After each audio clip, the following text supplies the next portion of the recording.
হযরত উসমান রাদিয়াল্লাহু তাআলা জুমার দিনে জুমার আজান চালু করে কি বেদাত করেছেন? জি, এটাও বেদাত। দুই আজান বেদাত, তুমি দাও, তোমার বাপ দেখ, তোমার যত গোষ্ঠী দেখ না তাতে আমার। আসসালামু আলাইকুম ওয়া রাহমাতুল্লাহি ওয়া বারাকাতুহু। প্রিয় ভাই ও বোনেরা, আপনারা যারা আজকের ভিডিওতে ক্লিক করেছেন আপনাদেরকে অসংখ্য ধন্যবাদ। আশা করি সম্পূর্ণ ভিডিওটি দেখার চেষ্টা করবেন, তখনই আজকের বিষয়টা আপনারা সম্পূর্ণ বুঝতে পারবেন। বন্ধুগণ, এখানে আমরা দেখলাম শেখ আব্দুর রাজ্জাক বিন ইউসুফ সাহেব বলতেছেন যে জুমার দিন যে দুই আজান দেওয়া হয় সেই দুই আজান দেওয়া বেদাত। এরকম একটি প্রশ্ন করা হয়েছিল শেখ আব্দুর রাজ্জাক বিন ইউসুফ সাহেবকে, এবং সেই আব্দুর রাজ্জাক বিন ইউসুফ সাহেব উনি প্রশ্নের উত্তর দিতে গিয়ে এরকম কথা বলেছেন এবং কঠোরভাবে বেদাত বলেছেন, তা আমরা ভিডিওর প্রথমাংশে দেখতে পেলাম।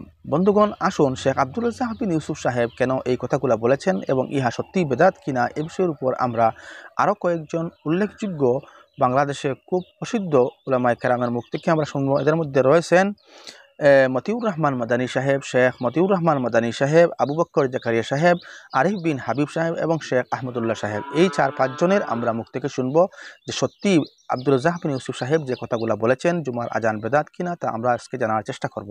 আসুন আমরা কথা লম্বা না করিয়ে প্রথমে আব্দুর রাজ্জাক বিন ইউসুফ সাহেব কি বলতে চাইতেছেন তা আমরা একটু শুনে নেই। শেখ আব্দুল্লাহ বলেছেন, ইবাদতের জগতে নবী যা বলেননি, যা করেননি তার সব বিদাত। তাহলে হযরত উসমান রাদিয়াল্লাহু তাআলা জুমার দিনে জুমার আজান চালু করে কি বেদাত করেছেন? জি, এটাও বেদাত। তো তিনি যে করেছেন ওটা তার ইজতেহাদ, ওই পর্যন্ত তার নেকি। যখন বুঝেছেন বা আর সাহাবীরা ফতোয়া দিয়েছেন তখন তিনি ফিরে গেছেন হতে পারে, যার কারণে সারা পৃথিবীতে সব জায়গায় চালু ছিল। আমি বলছি, আমি 30 বছর থেকে বলে আসছি দুই আজান বেদাত, আজও বলছি, আমার দেহে স্বাস্থ্যকালীন বলবো দুই আজান বেদাত, তুমি দাও, তোমার বাপ দেখ, তোমার যত গোষ্ঠী দেখ না তাতে আমার কি, তাতে আমার কি? সারা পৃথিবীর মানুষ দুই আজান দেখ, তাতে আমার কি? তুমি দাও। আমি বলে আসছি 30 বছর থেকে দুই আজান বেদাত, আজও বলছি। বন্ধুগণ, আমরা এখানে দেখলাম আব্দুর রাজ্জাক বিন ইউসুফ সাহেব খুব কঠোরভাবে এটাকে বেদাত বলতেছেন এবং বলতেছেন 14 গোষ্ঠীও যদি দলিল দেয় তাহলে এটাকে উনি বেদাতি বলবেন এবং ইহাকে সুন্নত বলে তিনি কখনো আখ্যায়িত করবেন না। এরকমই কঠোরভাবে শেখ আব্দুর রাজ্জাক বিন ইউসুফ সাহেব বলেছেন। বন্ধুগণ, এই বিষয়টা নিয়ে আরেকজন লামুজহাবি শেখ, উনি হলেন ডক্টর আবু বকর জাকারিয়া সাহেব। আসুন ডক্টর আবু বকর জাকারিয়া সাহেব কি বলেন উনার মুখ থেকে একটু শোনার চেষ্টা করি। ওসমান রাদিয়াল্লাহু প্রচলিত জুমার দ্বিতীয় আজানে বর্তমান সময়ে প্রয়োজন আছে? রাসূলুল্লাহ সাল্লাল্লাহু আলাইহি ওয়াসাল্লাম থেকে প্রমাণিত জুমার এক আজান বর্তমান সময়ে যথেষ্ট নয়। ওসমান রাদিয়াল্লাহু আনহুর এই সুন্নতটি সারা বিশ্বে আছে, এখনও আছে, আরব দেশেও আছে, মুসলিম নবীতেও আছে, মক্কাতেও আছে। এইটা হচ্ছে আলাইকুম বিসুন্নতি ওয়া সুন্নাতুল খুলাফায়ে রাশিদিন আল মাহদিয়িন আদু আলাইহি বিন নওয়াজির। তোমরা আমার সুন্নত গ্রহণ করো, আমার খলিফাদের সুন্নত গ্রহণ করো। সেই হিসাবে এই সুন্নতটি সুন্নত ওসমানিয়া হিসেবে থাকবে। এটা গ্রহণ করলে কোনো সমস্যা নেই, এটার প্রয়োজন পুরিয়ে যায় নাই। বর্তমান মানুষের মধ্যে এখনও দ্বিতীয় আজান আগে প্রথম আজান হলে হুঁশ হয়, তাদের মধ্যে খবর আছে যে আজান হয়েছে, দোকান বন্ধ করি, অজু করি। আপনি দ্বিতীয় আজান দিয়ে শুরু হলে তো তখন খুতবা শুনতে হবে আপনাকে। এই জন্য অবশ্যই সেটার প্রয়োজন রয়েছে। আমি মনে করি এটা থাকা দরকার আছে এবং এখনও আলহামদুলিল্লাহ সারা বিশ্বে আছে, 2-1 জায়গা ব্যতীত বেশিরভাগ জায়গা যেটা আছে এই সুন্নাহ ওসমানিয়া থাকবে। সুন্নাহ ওসমানিয়া, সুন্নাহ ওসমানিয়া, সুম্মা উমরিয়া, সুম্মা আলিয়া এবং সুন্নাত আবু বকর, সবগুলি গ্রহণযোগ্য। এগুলির মধ্যে কেউ কোনো রকমের ছেদ ফালতে চেষ্টা করবেন না। এর অর্থ হচ্ছে এগুলি আমাদের জন্য একটা বিরাট একটা কি মনে রাখবেন মাধ্যম, যেগুলোর মাধ্যমে আমরা দেখাইতে পারি যে রসুলের নির্দেশকে আমরা পালন করি। রসুল বলছে এদের কথা শুনতে, আমরা এদের কথা শুনছি। এই জন্য নয় যে ওসমান আবু বকরের জন্য, রসুল বলছে শুনতে, এই জন্য শুনছি। রসুল বলছে এদের কথা শুনতে, আমরা আমাদের পূর্বপুরুষদের সম্মান করি, সালাফদের সম্মান করি, তার প্রমাণ হচ্ছে এটা। এই জন্য অবশ্যই এই সুন্নতটা জারি রাখবেন। আমি অনুরোধ করবো এই সুন্নতটা বাড়াবাড়ি করবেন না, এর মধ্যে অনেক ফায়দা রয়েছে। অধিকাংশ মানুষই প্রথম আজানের হুঁশ হয় যে আমার এখন বন্ধ করা দরকার, অনেকে মনেই থাকে না শুক্রবার, তার মনে হয়, এই জন্য আজানটা যেন থাকে। তো বন্ধুগণ, আমরা এখানে দেখলাম ডক্টর আবু বকর জাকারিয়া সাহেব বলতেছেন এই সুন্নত খুলাফায়ে রাশিদিনের সুন্নত, সাহাবায়ে কেরামের সুন্নত, গতিকে এই সুন্নতের এখনও প্রয়োজনীয়তা রয়েছে এবং সমস্ত যতদিন পৃথিবী থাকবে ততদিনই এই সুন্নতের প্রয়োজনীয়তা থাকবে বলে উনি মনে করেন। বন্ধুগণ, এখানে শেখ আব্দুর রাজ্জাক হাফিজ ইউসুফ সাহেবের বক্তব্য এবং আবু বকর জাকির সাহেবের বক্তব্যের মধ্যে আমরা বেশ পার্থক্য দেখতে পেলাম। এবার লামাজহাবি আরেক শেখ মতিউর রহমান মাদানী সাহেব, আসুন উনি কি বলেন, উনার মুখ থেকে আমরা শোনার চেষ্টা করি যে উনি এই বিষয়ে কি মতামত রাখতেছেন। খুতবার আগে যে আজান আজকাল এখানে 10:30টার সময় যে আজান হয়ে যাচ্ছে, প্রথম আজান যেটা, সেই আজান নবী করিম সাল্লাল্লাহু আলাইহি ওয়াসাল্লামের জামানায় ছিল না, আবু বকর সিদ্দিক রাদিয়াল্লাহু আনহুর জামানায় ছিল না, ওমর রাদিয়াল্লাহু তাআলা আনহুর জামানায় ছিল না, হ্যাঁ, উসমান রাদিয়াল্লাহু তাআলা যখন খলিফা হলেন আর মদিনা শহর বেড়ে গেল আর লোকজন দেরি করে দেয় খুতবা আজান শুনতে পায় না, আজান শুনবে, আর তখন আসলে তখনকার যুগে ঘড়িও ছিল না যে টাইম টেবিল দেখে আসবে, অনেকে নামাজে আসতে বিলম্ব হয়ে যায়, তখন অগ্রিম একটা আজান দেওয়ার ব্যবস্থা করলেন জাওরা নামক এক স্থানে, মসজিদ থেকে একটু দূরে উঁচু জায়গায়, যাতে লোকেরা দূর দূর থেকে শুনতে পায় আর আগে থেকে প্রস্তুতি নিয়ে গোসল করে মসজিদে চলে আসতে পারে আর খুতবায় পৌঁছে যায়। তৃতীয় আজান তাই হচ্ছে আসল, আর প্রথম আজান উসমান রাদিয়াল্লাহু তাআলা আনহু চালু করেছেন। এখন এই প্রথম আজান সম্পর্কে এক শ্রেণীর লোকেরা বাড়াবাড়ি করে, এই বাড়াবাড়ি ভুল, বিদআত ফতোয়া দেয়, এটা তাদের সীমা লঙ্ঘন, বাড়াবাড়ি, এই ফতোয়া ঠিক নাই। আর এই ফতোয়া যদিও নবী সাল্লাল্লাহু আলাইহি ওয়াসাল্লামের জামানায় ছিল না, আবু বকরের জামানায় ছিল না, ওমরের জামানায় ছিল না, উসমান রাদিয়াল্লাহু তাআলা চালু করেছেন, কিন্তু নবী করিম সাল্লাল্লাহু আলাইহি ওয়াসাল্লামের এক হাদিস রয়েছে, আলাইকুম বিসুন্নতি ওয়া সুন্নাতিল খুলাফায়ে রাশিদিন আল মাহদিয়িন মিন বাদি, আমার সুন্নতকে, আদর্শকে মজবুত করে ধরবে আর আমার হেদায়েত প্রাপ্ত খলিফাদের আদর্শকে, সুন্নতকে মজবুত করে ধারণ করবে। সুতরাং উসমান রাদিয়াল্লাহু তৃতীয় খলিফায়ে রাশিদ, তার সুন্নতকে মজবুত করে ধারণ করা এটা আমাদের জন্য অবশ্যই পালনীয়। 2 নম্বর কথা, যদি শরীয়ত বিরোধী কাজ হইতো তাহলে সাহাবীরা প্রতিবাদ করতেন, সাহাবীরা প্রতিবাদ করেননি, তার মানে সাহাবায়ে কেরামদের ঐক্যমত ইজমা হয়ে গেছে। শরীয়তের তৃতীয় উৎস হচ্ছে কোরআন এবং হাদিসের পরে ইজমা, মানে সর্বসম্মতিক্রমে যদি ইত্তেফাক হয়ে থাকে। সাহাবায়ে কেরামদের জামানার পরে কোনো ইজমা ঐক্যমত তেমন হয়নি, কিন্তু সাহাবায়ে কেরামদের জামানায় যেহেতু তাদের সংখ্যা অল্পই ছিল এবং তারা সীমিত এলাকায় ছিলেন, তাদের ঐক্যমত হয়েছে, এর বিরোধিতা কারো মাধ্যমে দেখা যায়নি।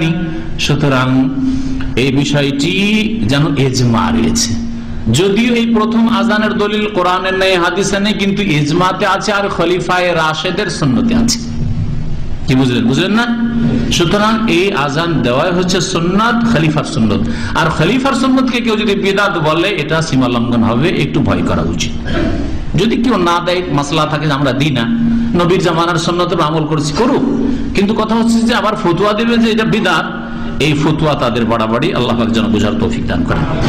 আমরা এখানে দেখলাম শেখ মতিউর রহমান মাদানী সাহেব খুব সুন্দরভাবে বিষয়টা বোঝানোর চেষ্টা করেছেন যে ওই সময় মদিনার মধ্যে মুসলিমদের সংখ্যা যখন প্রচুর হয়ে গেল এবং মানুষ যখন খুতবার আগে যে আজান দেওয়া হতো, সেই আজান দেওয়ার পর মানুষ আস্তে আস্তে লেট হয়ে যেত। তাই সেজন্য জাওরা নামে একটি বাজারের মধ্যে হযরত উসমান রাদিয়াল্লাহু তাআলা আনহু ওখানে প্রথম আজান আরম্ভ করেছিলেন, যাতে মানুষ বুঝতে পারে যে জুমার সময় হয়ে গেছে, মসজিদে যেতে হবে। সেজন্য উনি ওখানে জুমার প্রথম আজান আরম্ভ করেছিলেন এবং এই আজানের প্রয়োজনীয়তা এখনও রয়েছে। এটা নিয়ে যারা বাড়াবাড়ি করে, এটা প্রমাণিত একটি সুন্নত, যারা বাড়াবাড়ি করে, এটা বাড়াবাড়ি করা একটি ভুল ব্যাপার এবং অতিরিক্ত বাড়াবাড়ি করা এটা গুমরাহি ছাড়া আর কিছু নয়। বন্ধুগণ, আসুন এবার আমরা আরেকজন শেখের মুখ থেকে শোনার চেষ্টা করব, মুফতি আরিফ বিন হাবিব সাহেব, উনি কি বলেন, আসুন আমরা তা জানার চেষ্টা করি। জুমার দিন জুমার নামাজের আজান হয় 2টা। এক ভাই আমারে প্রশ্ন করছে, আমার জুমার মসজিদে রোমে গিয়ে, এই ভাই অনেক দূর থেকে জুমার নামাজ পড়তে যায়, তো জুমার নামাজ পড়ার পর আমারে সালাম দিলেন, সালাম দেওয়ার পর বললে, একটা প্রশ্ন করতে পারি? জি বলেন। যে জুমার দিন যে 2টা আজান হয়, একটা আজান তো নবীজির সুন্নত, এটা বুঝলাম, আরেকটা আজান নাকি হযরত উসমান চালু করছে। আমি বললাম হ্যাঁ, হযরত উসমান চালু করছে। কয় হযরত নবীজির কথা কর্ম সুন্নত এটা তো জানি, কিন্তু হযরত উসমানেরটা সুন্নত, এটা কি আসলে ঠিক নাকি? আমি বললাম হ্যাঁ, হযরত উসমানেরটাও সুন্নত। পরে আমারে কয়, নবীজির কথা কর্ম মানা যাবে, এটা তো কোরআন হাদিসে আছে, উসমানেরটা যে মানতে হবে, এটা কি কোরআন হাদিসে আছে? আমি বললাম হ্যাঁ, এটাও হাদিসে আছে। সে তো অবাক, কয় এটাও হাদিসে আছে? আমি বললাম হ্যাঁ। তা আমি বুঝতে পারলাম উনি মোবাইলে হাদিসের অ্যাপস চালায়, এটা কিছু মানুষের কথা শুনলে আমি বুঝি। তাই বললাম আপনার পকেটে কি হাদিসের অ্যাপস আছে? কয় জি জি জি আছে, আমার মোবাইলে হাদিসের অ্যাপস আছে। আমি জানি যে ওনারা হাদিস পড়ে খুইলা খুইলা, আর ওনাদের বেশিরভাগ হাদিস প্রায় 28,000+ হাদিস সব আমার পড়া, একদম সবগুলো আলহামদুলিল্লাহ। তো আমি বললাম আপনার মোবাইল পকেটে অ্যাপস আছে? হ্যাঁ। আমি কই খোলেন, ওই অ্যাপসটাই খোলেন। খোলার পরে বললাম কোত্থেকে দলিল দিতে হবে বলেন? কয় 6 সহি কিতাব থেকে দলিল দিতে হবে। কোত্থেকে? 6 সহি কিতাব। তাই বললাম 6 সহি কিতাবের একটার নাম ইবনে মাজা, জানেন? হ্যাঁ জানি। তাই বললাম 41 নম্বর হাদিসটা খোলেন ইবনে মাজা। খুলছে। খোলার পর আমি বললাম উপরে কি লেখা আছে? কয় লেখা আছে সহি হাদিস। সবাই বুঝতেছেন আপনারা উপরে কি লেখা? আমি বললাম এবার হাদিসের আরবিটা তো পড়তে পারবেন না, বাংলাটা পড়ে শোনান তো আমাদেরকে। এখন পরে শোনাইতেছে।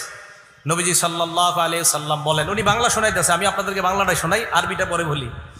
নবীজি সাল্লাল্লাহু আলাইহি সাল্লাম, সাহাবা বলেন নবীজি আমাদের সামনে একটা ভাষণ দিলেন, ভাষণে আমাদের চোখের পানি আসলো, মানে জারাফাত মিনহাল উয়ুন, চোখের পানি আসলো, আমাদের আখেরাতের কথা খুব স্মরণ হইল। তো নবীজি বললেন এমন একটা সময় আসবে ফাসারা ফিকুম ইখতিলাফান কাসীরা, তোমরা প্রচুর মতভেদ দেখতে পারবা, শুধু মতভেদ, ইখতিলাফ আর ইখতিলাফ দেখবা। শোনো আমার সাহাবারা, ওই সময় তোমরা কি করবা আমার উম্মতকে জানায়া দিবা, আলাইকুম বিসুন্নতি ওয়া সুন্নাতিল খুলাফাইর রাশিদিন আল মাহদিয়িন আদ্দু তামাসসাকু বিহা আদ্দু আলাইহা বিন নওয়াজিস। তো উনি বাংলা পড়ে পড়ে শোনাইতেছে যে ওই সময় তোমরা আমার সুন্নত আর আমার হেদায়েত প্রাপ্ত সাহাবা খোলাফায়ে রাশেদার সুন্নত আঁকড়ে ধরবা। উনি পড়ে শোনাইতেছে মারির দাঁত দিয়ে এই সুন্নত গুলার আঁকড়ে ধরবা। তো উনি পড়ার পর আমি বললাম হযরত ওসমান খোলাফায়ে রাশেদার একজন কিনা? কয় জি একজন। তাহলে হযরত ওসমানের সুন্নত পালন করার কথাই হাদিসে আছে কিনা? আসলে এটা তো আগে বুঝতে পারি নাই বিষয়টা। তো হযরতে ওসমানের সুন্নত যে মারির দাঁত দিয়ে ধরতে হবে নবীজি বললেন না? হ্যাঁ হুজুর ঠিকই তো, আগে তো ভাবি নাই কথাটা। আমার ওনার শব্দটাই, শায়েখ ভালো থাকবেন, আসসালামু আলাইকুম বলে চলে গেছে। উনি ভদ্র মানুষ। তাহলে বলেন তো সুন্নত কি নবীজির না সাহাবাদেরটাও? হ্যাঁ, এই কথা মনে রাখবেন।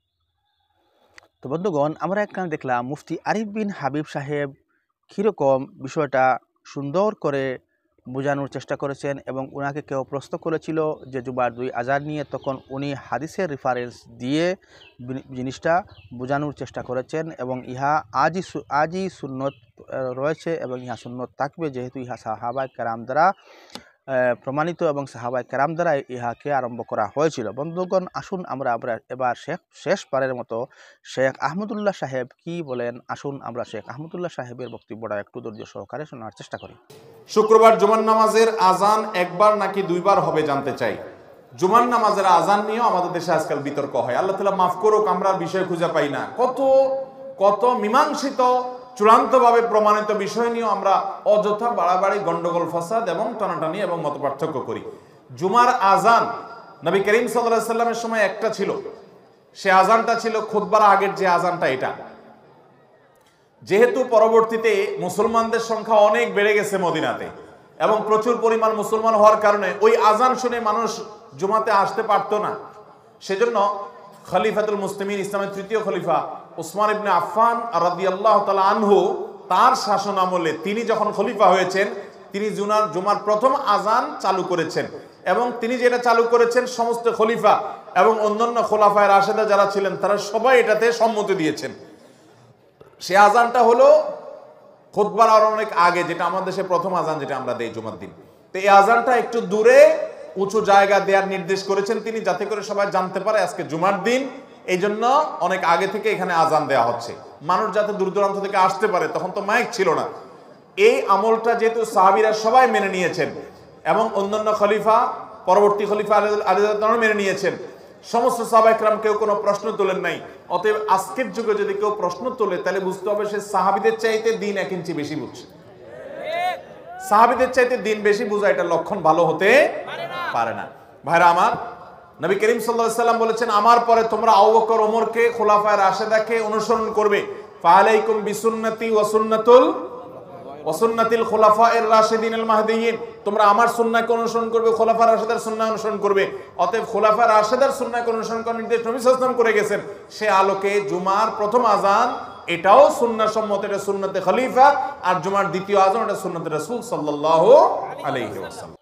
তো বন্ধুগণ, আমরা এখানে দেখলাম শেখ আহমদুল্লাহ সাহেব কি সুন্দরভাবে বলে দিলেন যে একটা মীমাংসিত বিষয়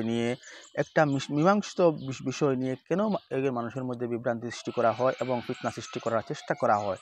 আমরা প্রায় দেখেছি, প্রায় যারা মজহবকে অনুসরণ করে না বা মানতে চায় না, তাদের প্রত্যেকটি বিষয়ের মধ্যে এরকমই কিছু না কিছু বিষয় নিয়ে তারা মত পার্থক্য সৃষ্টি করে থাকে এবং মানুষের মধ্যে বিভ্রান্তি সৃষ্টি করতে চায়। বন্ধুগণ, আমি অনুরোধ করে বলবো যে যেসব বিষয়গুলা মীমাংসিত যুগ যুগ ধরে শত শত বছর ধরে চলে আসতেছে, সেই সব মীমাংসিত বিষয় নিয়ে বিভ্রান্তি সৃষ্টি না করে মানুষকে কীরকম মসজিদমুখী করা যায়, মানুষকে কীরকম দিনের দিকে ঝুঁকানো যায়, মানুষকে কীরকম সুদ ঘুষ হিংসা হানাহানির থেকে বিরত রাখা যায়, এইসব বিষয় নিয়ে চিন্তা চর্চা করুন এবং মানুষকে আনার চেষ্টা করুন, ইসলামকে এগিয়ে নিয়ে যাওয়ার জন্য চেষ্টা করুন। এরকম মীমাংসিত বিষয় নিয়ে মিশামিশি মানুষের মধ্যে বিভ্রান্তি সৃষ্টি করে মানুষের ঈমান নষ্ট হয়ে যাবে আমি মনে করি। বন্ধুগণ, যারা ভিডিওতে নতুন এসেছেন, যারা আমাদের এই চ্যানেলে নতুন এসেছেন, অনুগ্রহ করে আপনারা চ্যানেলটাকে সাবস্ক্রাইব করে আমাদের সঙ্গে থাকবেন এবং আপনাদের বান্ধবীদেরকে এই ভিডিওটা ফেসবুক, হোয়াটসঅ্যাপ, ইনস্টাগ্রামে শেয়ার করে দেখিয়ে দেওয়ার সুযোগ করে দিবেন। আসসালামু আলাইকুম ওয়া রাহমাতুল্লাহি ওয়া বারাকাতুহু।